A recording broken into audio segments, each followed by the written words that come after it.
We talked about, you know, innocent protests, peaceful protests, but we're going to go a little bit deeper now into the rioting and the angry mobs that we're actually witnessing today. You know, maybe this does go back to where, as a small child, and I'd pitch my fits and I would get those spankings.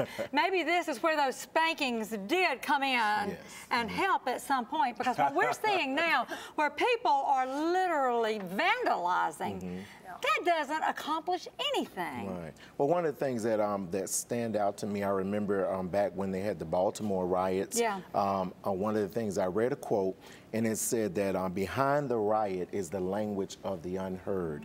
And I think sometimes if we really, really begin to focus on, no, it's not right, no, we shouldn't be doing it, but getting to the heart of what is causing people to become so frustrated and to become so out of control that they feel that this is the only thing they have left, that they would destroy, in most cases, their own communities, destroy their own properties, because they're trying to make a statement, because they're wanting someone to hear them. The LA riots, I was reading this, 1992, the acquittal of police officers who shot Rodney King. Most of us remember watching that on TV. I'm dating ourselves. 53 died, $1 billion in property, $1 billion in property damage, and 3,000 people were injured.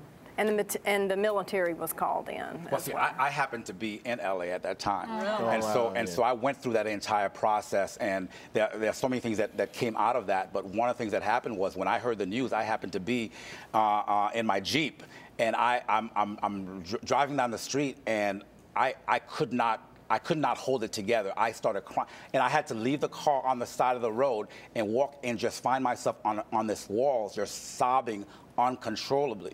And by the grace of God, God had somebody walking by, and I stopped this lady, a white lady, and I said, look, please tell me, when you look at me, what do you see? And she said, I see a man sitting on the wall. And I said, thank you, because most people see a black man sitting on the wall. And she happened to be a Christian and began to minister to me. But the bottom line is that people don't understand, just like Lee was saying, what brings you to that point. And it's because there's so much isolation, and we're so connected to our technology. We don't know our neighbors. And it's all this hurt and woundedness people don't know what to do with. And they say, actually, when the larger the crowd, the lower the intelligent quotient, because people get all caught up in the fury, and they don't even see anymore, and they disconnect. So I love that you had enough togetherness to actually ask somebody, and God, by the grace of God, he sent somebody to confirm. We are all souls matter, all people matter.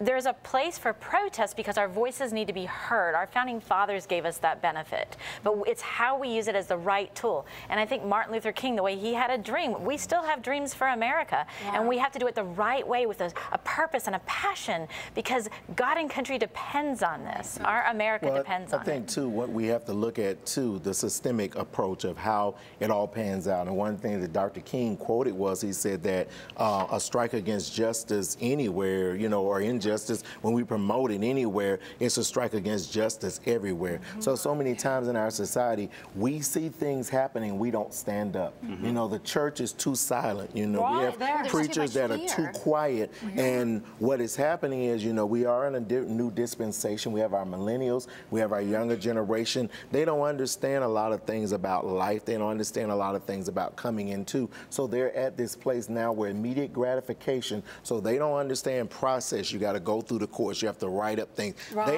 want it right now. And basically what they're saying is, we want something to be done right now. It's taking too long, in other words. And I fear that they're afraid that that their voice is not going to be heard because they've been silent so long. So there's this fear, if I don't take action now and form a riot or get a whole group together and form a club, then I'm never going to be heard. But they have a lot of passion in their heart, because there's a calling on the next generation. They're getting ready to be raised up into that.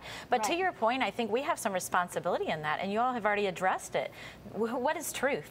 The next generation is so confused with that. So we have to know those values, and we have to be clear about them. And in our own homes, we have to start by making sure that people are heard, and they know what their compass is, and they know how to turn to God. Because I think it goes to, what do we do with this? There's so much awkwardness. But to your point, people are wounded, and they need to be heard. It was an angry mob that killed Jesus. Yes, most definitely, That was bad. One thing about mobs is, just in my research, it said that being a part of a group can destroy people's inhibitions, making them do things that they otherwise would never do. Well, it becomes like a cult. Yeah, they lose their own personal identity and they become part of a riot. And usually they're able to avoid destruction and detection.